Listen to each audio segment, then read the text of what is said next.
Hello everybody, it's the Historical Gamer once again, and today we're returning to Grand Tactician, the Civil War. In today's episode, we are probably about to fight a battle southwest of Washington. We've taken control of a division in the Army of the North, and we have a division of about 10,000 men, although about 2,000 of them are currently either recruiting or at home on furlough, so we're at a bit of a reduced strength. We're also missing 2 of our 3 artillery batteries, which are also back home recruiting, although it does look like when I took a look that the batteries are also getting new guns. They were originally around 3 guns per battery. The recruitment report makes it look like they're going to come back with 6, so that'll be nice when they eventually get back. But it's November of 1862, and we've got Pillow's division, which has been threatening Washington. We're down here in Alexandria on their flank. Pillow's division appears to have about 8,000 men. We've got about 8,000 men, so we're going to move our division out and try and engage them while also trying to hook in these other AI formations nearby to see if we can get any additional troops to join us in the fight. I don't know if all of these are if outfitted units. Some of these other Union forces appear to be Army headquarters, so they may not actually have many troops there. It may just be like a headquarter, which would mean we'd be fighting on nearly even terms. There are some federal divisions upriver of the Potomac of over 15,000 men here, the 4th Division, for example, but I don't know that they're going to come south to help us. So that's where we are right now. It is winter, so we do get some movement penalties and other things like that. If we take a look back out at this war, things have gotten very confusing very quickly. There have been a bunch of battles going on in the valley. The rebels have been trying to push the Federals out of the Shenandoah Valley, where we basically entrenched ourselves. Those had been going very much the rebel way, although recently things have turned a bit more in our favor. They do control chunks of the valley down here near Harrisburg, and then southwest of the valley, southwest of Port Republic. Looks like they've got some troops there. We've had a lot of our forces sort of spread out and garrisoned throughout the state. For a time, we had almost all of Virginia north of Richmond in our control, and at one point we even had Richmond in our control. You can see battles that have been fought as far south as Scottsville. So the war's definitely been going more in our favor than the rebels historically, but a recent counteroffensive has really done a lot to eject a large number of those garrison units out of the valley. And we're trying to see where things go from here. We do still occupy Fredericksburg, but again, because of the way the Union AI has sort of spread our divisions out to maintain kind of more of a cohesive front, it's made it more vulnerable to individual stacks of rebels coming in and pushing us out. That being said, that's not our concern. We're a division commander in the Whiskey and Lemons DLC that we're playing here today because it is more of a role-playing game. And let's go ahead and see if the Butcher Division can get up there and engage the Rebs. Does look like, oh, there's a 2nd Division. Well, they moved through DC, but they didn't occupy it. So it almost looks like they're invading Maryland. I don't know if this is an Antietam-like battle. I'm not sure. Our readiness isn't great, so I don't know that I want to go chasing troops twice my size, but I will pull across the river into DC. And see where the Rebs are going.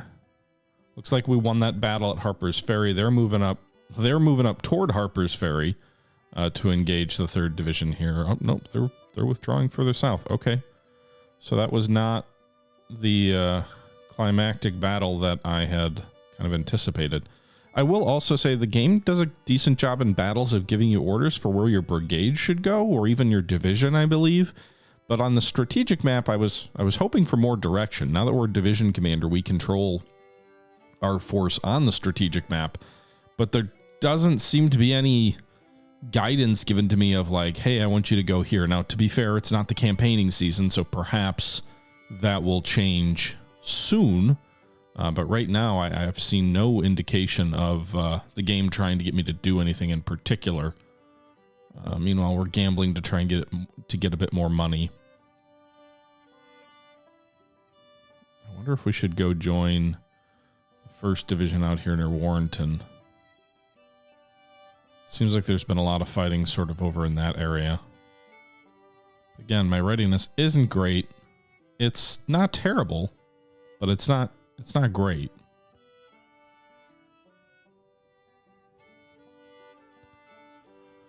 It's in the yellow, which is good enough to move through hostile territory, but... All right, so there's a battle near Strasbourg, it looks like, or at least the rebels pulled back out of Strasbourg. Again, it's December now, so it's not ideal time to be marching around.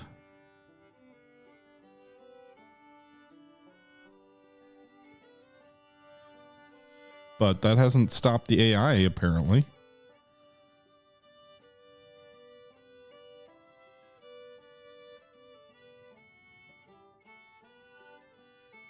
Okay, so there's a concentration of rebel troops here south of Port Republic still, and also in Harrisburg.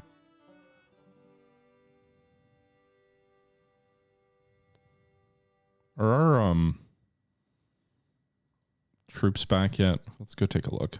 The guys who are on furlough, they should be, I think. Not quite. 1 day on the 31st New York, 1 day on the 8th New York, 1 day on the 2nd U.S. Artillery. Okay, so they'll be back here in 1 day. So that'll be nice. I don't know why our morale is so low. Like, our troops say they're unhappy that their officers, I guess, aren't as good as they could be. All right, let's get up to the 10th and then see if those forces are here now. Our readiness is almost in the green, which is ideal for campaigning. We've kind of become the Washington, D.C. garrison. But again, without any clear idea of... Really? It's still 1 day? Without any idea of what the overarching strategy of the AI is, it's hard to know where to move my division or not. It'd be nice to get some direction. We'll wait till the 12th, just to be sure. I guess we could move into the valley. There's a fair number of U.S. troops out that way. And then we could just participate if the Rebs do anything down here. Ford's or Huger's division. All right. Our boys are all back now. It says 10,530 men in our division. And there's no parentheses number, which in this game means that your troops are all present. So just as a recap, our division has 3 infantry divisions. Or I guess 3 infantry brigades. Sorry, we're not a corps, we're a division. So we've got the 1st Brigade, which consists of 4 infantry regiments, the 8th, 29th, and 39th New Yorks, as well as the 19th Connecticut. All of these troops have over a year left on service. Some is close to 3. You can see 946 men, 552 men, and 619 men. All except the 29th New York have 2 stars of experience in these first 3 brigades. Then we've got the Captain Daniel Leisure's 4th New Hampshire Artillery Battery, a relatively green unit, and then Lieutenant Colonel Jonathan Moore's 19th Connecticut. They do have 1 star. So they do actually these New York regiments have 3 stars. It's their commanders that have 2. Then we've got the 2nd Brigade under Brigadier General Thomas Sweeney, a 1-star brigadier. The 16th New York, 3 stars of experience. The 18th New York, 4 stars of experience. And then the 31st New York, 5 stars of experience. So these guys are veterans. And one thing I don't fully get is, like, if you send a unit back to get reinforcements, we send guys back to get recruit at home.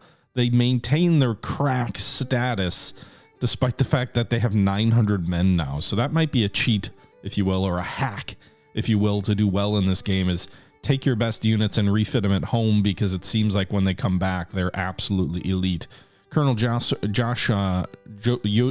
Reynolds, by the way, regimental commander of the 31st New York, is highly experienced, so he should be providing some prestige for his boys there. Thomas Stevens less so. His brigade's a little less experienced with 3 stars. 2nd U.S. Artillery, 2 stars here. These guys have 99-month enlistments because they're not enlisted soldiers. They're regular soldiers. Okay. It does look like we could maybe change out different artillery units if we wanted. But I like the 10-pound Parrott. It's a nice little accurate and mobile field gun. And then, so we've got Kiefer's brigade. The 3rd Brigade, Colonel J. Warren Kiefer. I also think it's interesting that Kiefer appears to be a volunteer. I believe that's what this suit represents, as opposed to these guys in like actual uniforms. So he's a colonel, 1 star of experience. He commands the 16th Pennsylvania Battery, which has 6 30-pound Parrott rifles, less mobile. Then he's got the 68th Pennsylvania, a 2-star experience unit under Colonel William Harrow, 700 men, 800 men under Manning Force of the 70th Pennsylvania, less experienced, 1 star. The crack 23rd Massachusetts Infantry under Colonel Thomas Davies, almost 600 men, 5 stars. And then we've got the 30th Maine Regiment, 1 star experience under Lieutenant Colonel Benjamin Grierson. And then we have a cavalry brigade also attached to our division under Colonel James Riley. It has the 14th Pennsylvania and the 1st Vermont Cavalry regiments, 2 and 1 star units respectively. 583 men in the Pennsylvania Cavalry, 937 men in the Vermont Cavalry. I don't know that we fought a battle with the Vermont Cavalry yet. It does have them have 1 experience, but both have Smith carbines, which appear to be a decent breech loading rifle carbine. Breaks apart for loading and uses rubber cartridges that can be slow to remove. That's interesting. So they have maybe rubber cartridges. I've never heard of that. I'd have to look into the Smith carbine. Usually you had like Sharps carbines, which were like paper cartridges. I think Burnside's did the same, but it's a 50 caliber ball, mediocre accuracy, 200-yard range, and 7 rounds a minute. So a nice quick firing gun compared to the 2.5 rounds of the Springfield rifled musket, and a shorter range at 200 yards. Although decent accuracy at 200 yards compared to the Springfield rifle. All of our infantry units appear to be using rifled muskets still, which is a little bit frustrating. I was trying to wait for enough weapons to upgrade them myself, but that never seemed to happen, so I switched them back over to auto upgrade, but still no upgrade there. So despite the fact that my artillery is in very good shape, my infantry small arms are not. Right, these guys are blinking, so I think they're actually retreating. The French invasion continues of Mexico. There's no real clear push to me. There's a lot of garrisons here near Fredericksburg, Spotsylvania, Bowling Green. There's a sort of stronghold down here near Port Republic. And then a couple of battles have been fought out near Warrenton. It looks like the 1st Division is moving out, about 10,000 men, to Fairfax. All right, so we gambled. We got some more cash. But I have no idea where we should be going here. By the way, if we go back to our actions screen, so now that we've gambled, we got $200 more cash, which gives us almost $400. Our prestige is 3,300. We could reconcile with some people who don't like us. We could reassure. What does this even do? Lately, you've seen too many incidents and you're unsure if your future as an officer. Reconcile. Are you in bitter disagreement with many of your fellow officers? Reconcile in order to decrease personal tension. Okay. I don't like any of those options, so we're just going to hold off from doing anything right now.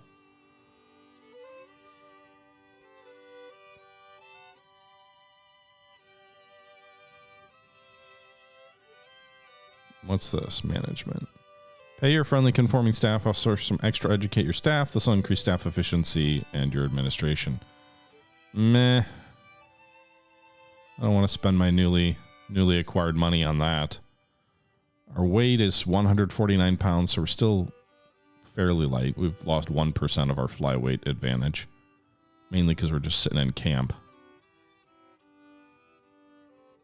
But I don't know if we're going to see a battle in today's episode. I guess we'll see. It's to late December, the AI still wants to march troops around. Maybe a little less so than in the summer, but I don't know, they're moving these guys, the Army of Washington, down toward Orange Courthouse. There's question marks all around it. We don't know if there's rebel units here. There had been in the past.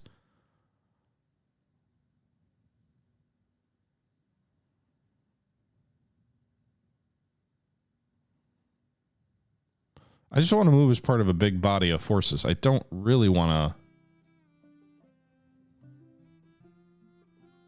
So there's rumors that they're going to fight near Orange Courthouse.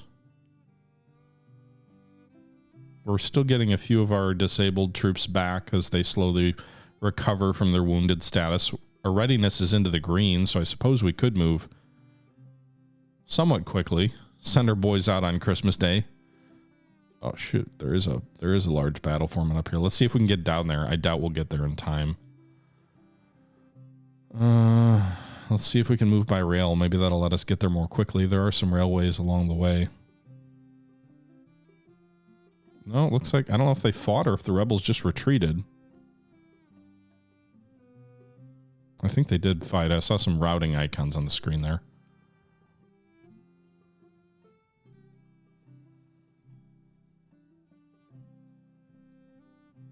All right, we're into the green on readiness.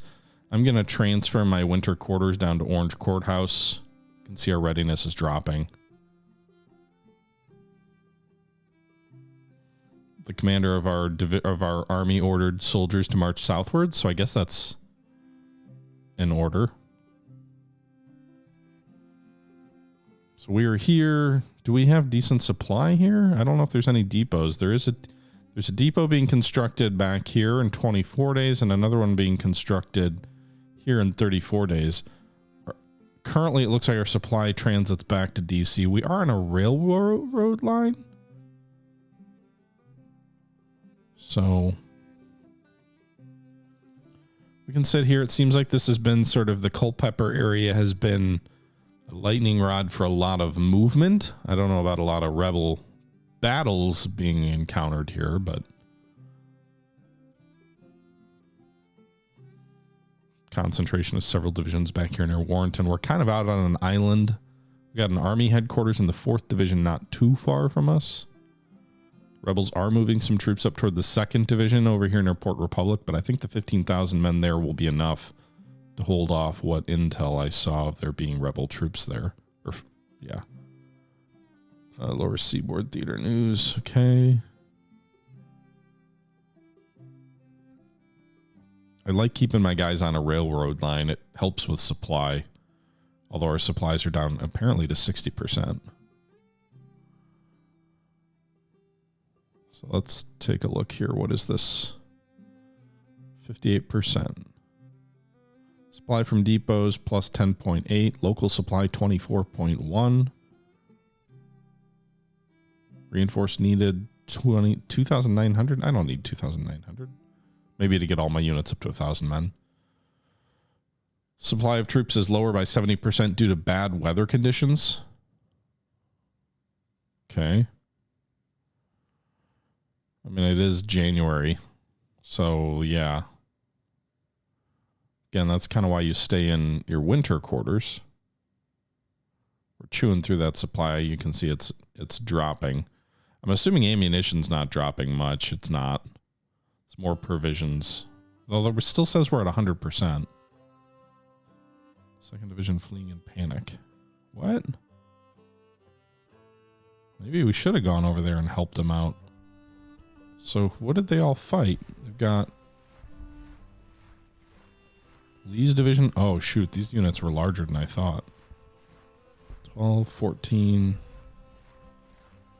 16,000, maybe about 20,000 men. I can't quite see that underlying. Yeah, about 20,000 men, it looks like. Shoot. We're not in a position where, like, our supplies are still there, I guess, high enough that we haven't started taking a readiness penalty. But once we fight one battle, we're very quickly going to need to pull back. Is there another siege going on?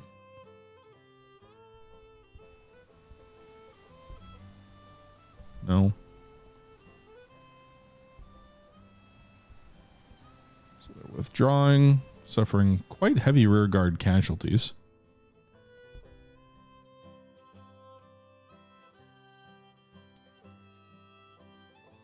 How long do I want to stay here?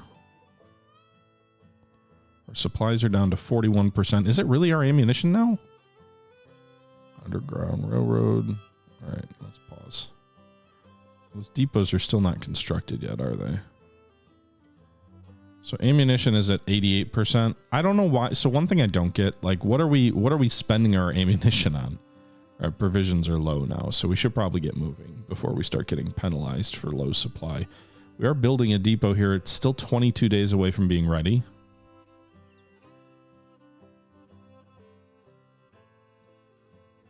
Like, I have no depots around here. These guys even are starving in Northern Virginia. So I'm going to pull back to DC. Again, there's no reason to sit down here.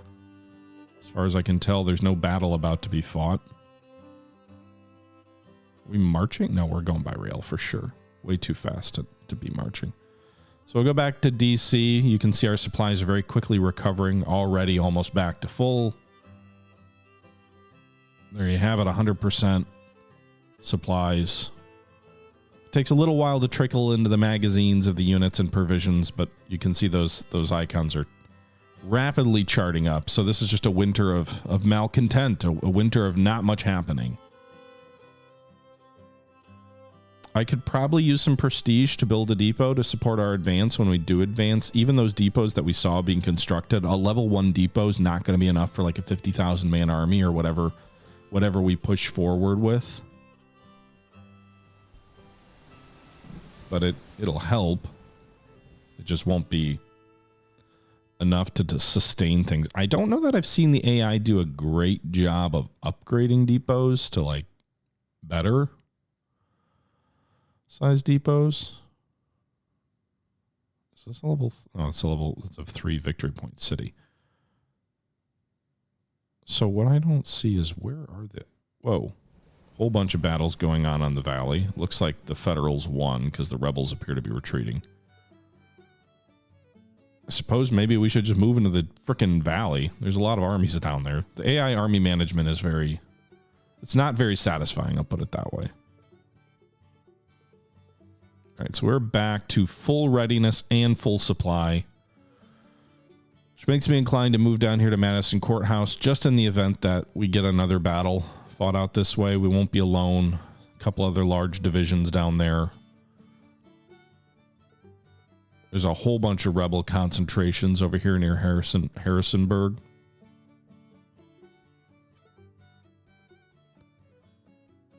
Again, we're not going to have the supplies to stay here indefinitely, but... Oh, we're marching now, so we're not on a railroad at the moment, which is causing our readiness to drop, marching through January snowdrifts. Another defeat at Staunton here. 2nd Division defeated and driven back.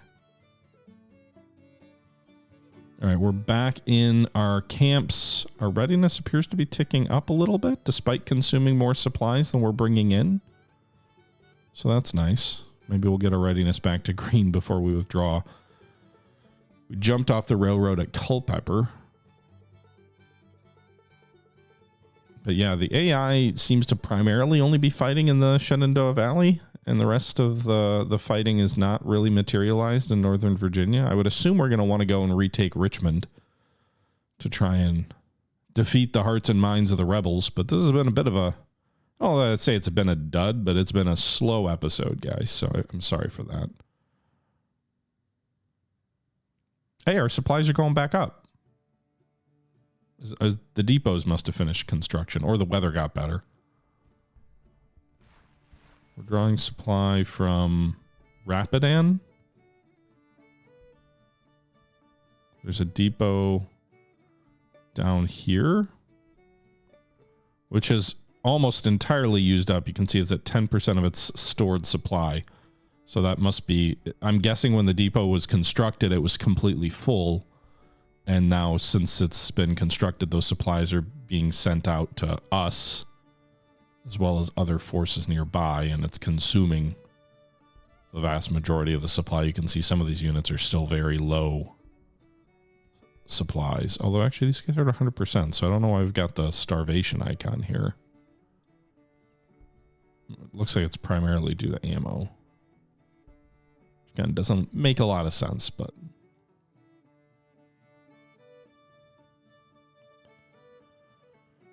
Okay, so I think we'll wait for spring to move.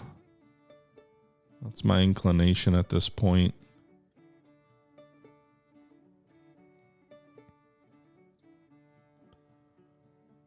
What's the little icon? We're on a telegraph. Okay. Telegraph line. All right, our readiness is back in the green, so that's good. We can move when we want, but we're in camp. Provisions are still being kept pretty high.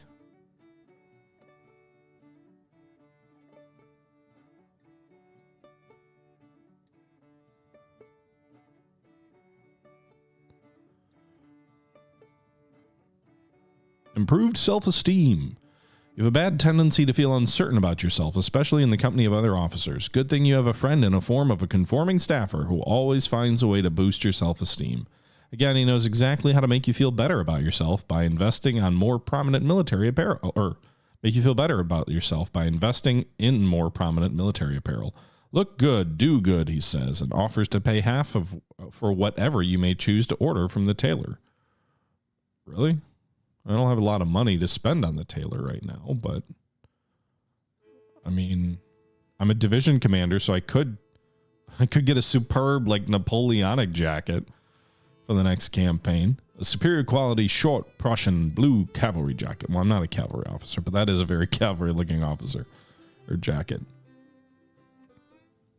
Man, we love those golden lace and nonsense. None of those look like what a Civil War general would wear. I'm pretty much wearing what I would think we would wear. Like, what am I, one of Napoleon's field marshals? So he's offering to pay half of whatever I would pay, which gives me more prestige, I think, if I buy one of these.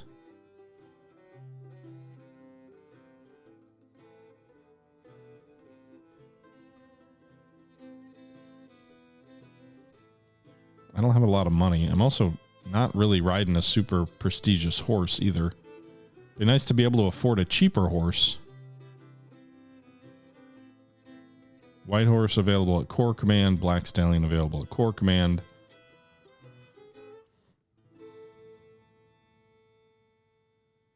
Cavalry horse. What about swords? Will he pay for a better sword?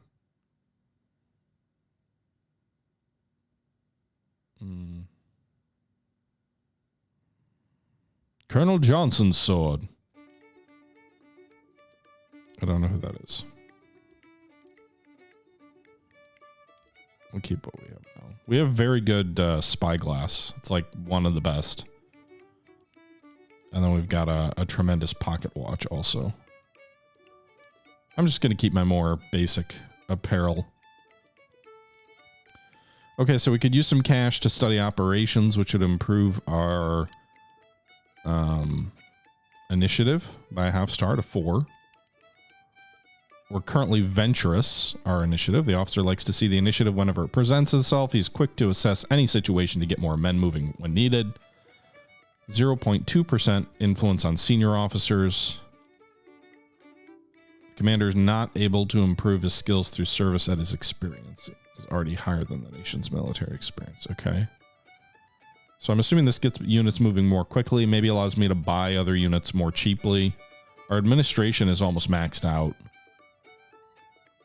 What does cunning do for you?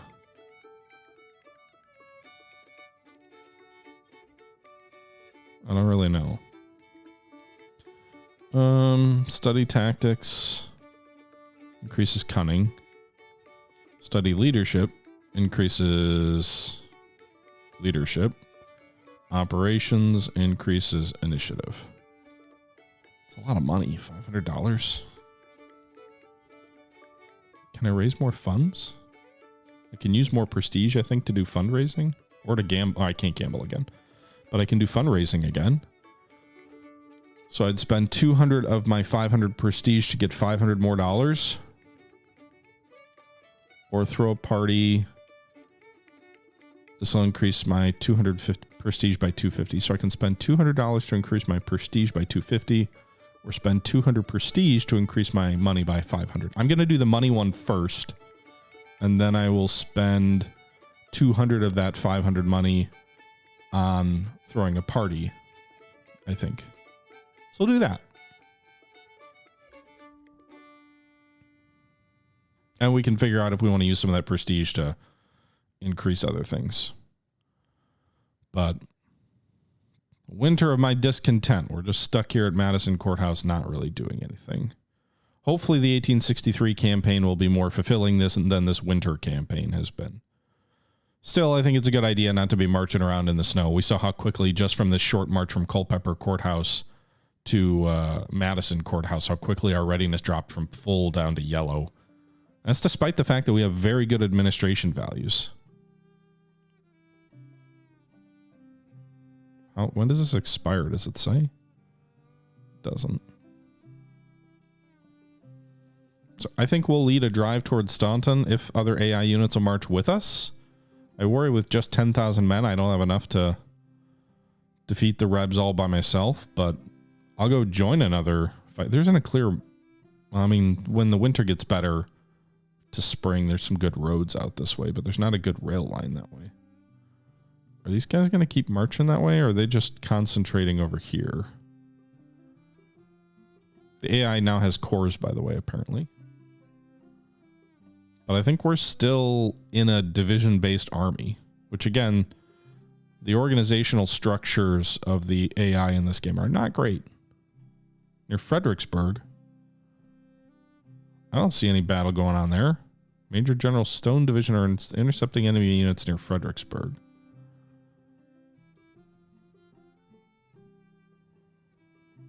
Is this division? Oh, that's Runyon.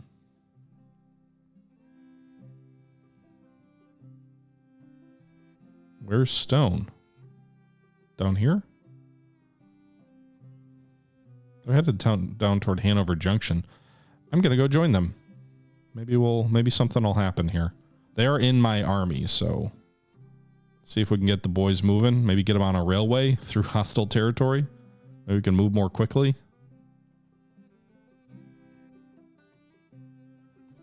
At Orange Courthouse. Major General McDowell ordered our units to move southwards. That's great. Southwards to where?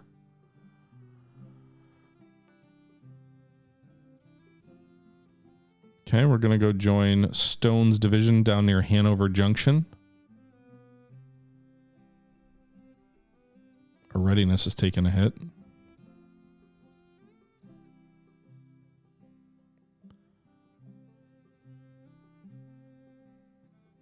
Oh, we arrived just after the battle. That sucks. There are reports of a victory at Hanover Junction. Hey, we just showed up, boys. Let's pause. Is there a siege going on here? Against B's division, it would appear. Are we not in the siege? Or is... No, this is just a battle that's still going. There's an enemy depot here too, which hopefully we can replenish some of our...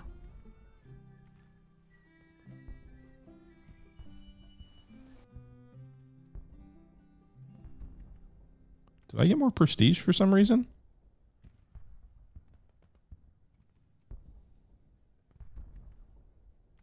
I didn't fight in that battle though. Was it just for showing up? I get credit for showing up. Our readiness is pretty low. I can't move again right now.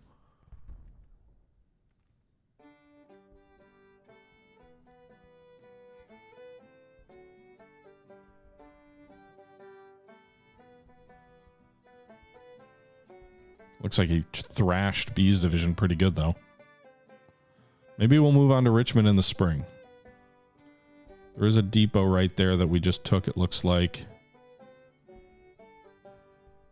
That's a decent amount of supply.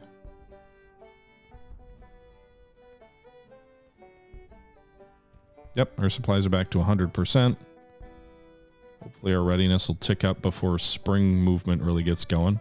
And of course, I abandoned the Orange Courthouse area, and there's several rebel units converging there, so now there's going to be a nice big battle there that I'm just going to miss out on.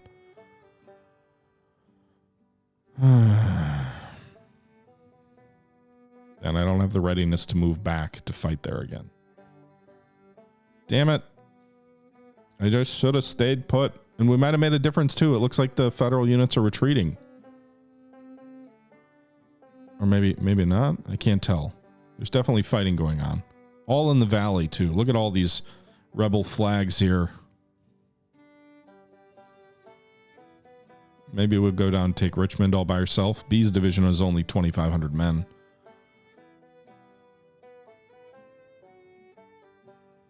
Readiness is almost back up in the yellow where we can move through hostile territory.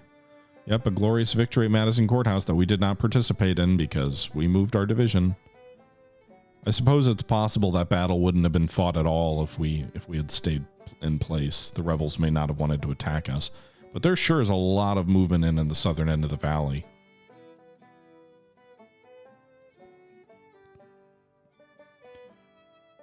All right, let's get this to the end of March, and then I'm assuming we'll be good to move in April.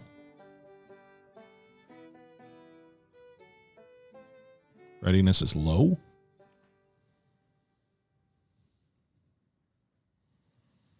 Man, a lot of like credit rating improvements and other things like that. A lot of stuff going on in the economy of the game. But the main thrust of this war, really in the last 12 months or so, since the last time we really fought in a major battle, seems to be in the valley. Or in the flank of the valley out toward like Culpeper and Madison. They're going to move up toward Culpeper, aren't they?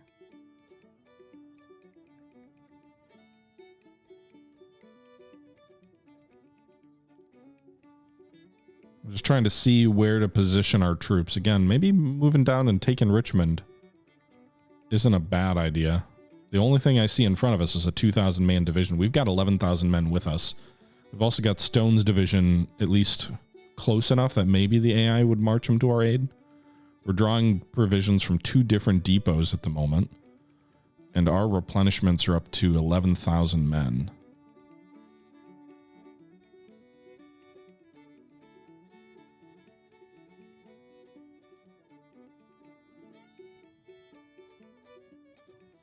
What do the Rebs have here? We've got Fields Corps, 2,800 men. Huger's division of 8,500 men. Anderson, so they've got about 18,000 men. If I could coordinate with other divisions, it would make sense to pull them with me. But I think what we're going to do is when we get our readiness into the green, we're just going to march down toward Richmond and see what happens. Defeated Staunton. Again, so another defeat down here. Southern end of the valley just doesn't seem to go our way. We seem to stream units in there and then they get routed. Also, there appears to be a battle about to happen up at Fredericksburg. How many men are here? Is this a battle or a siege? If it's a siege, I may march to their aid. Appears to be a siege. Well, it says battle, but it looks like it's a siege. Do they really only have 1,900 men? That should be a cakewalk. Oh, no, they got more troops showing up. And they're fleeing. Well, I never would have gotten there in time. Oh, shoot. We got a battle.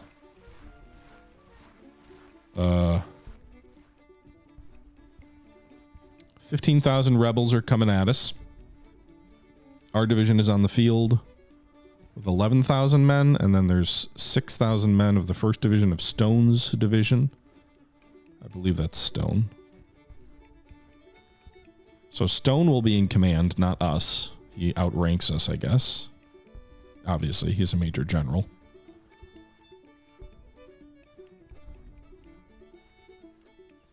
But a fairly... I don't know why they 64... That's 17,000 men if you add that all up. Oh, I guess we're including cavalry then. Okay, so we're about to fight a battle, boys. About even numbers. The bulk of the formation is going to be us. And we've got good supply. We're going up against a very experienced Gideon Pillow. B's division of 3,100 men, Pillow's division of 8,000 men, and Polk's division of 7,000 men. So, but yeah, that's what we're going to do, guys. However, we've been going for 40 minutes, so I suppose this will have to wait till the next episode. I hope you guys did enjoy this video, mostly of winter campaigning. Not a lot going on. Until now, the battle, where are we? Fredericksburg? Another battle of Fredericksburg. So we'll see how that plays out in our next episode. Until our next episode, this is the Historical Gamer saying once again, thank you very much for watching. And until next time, I'm out.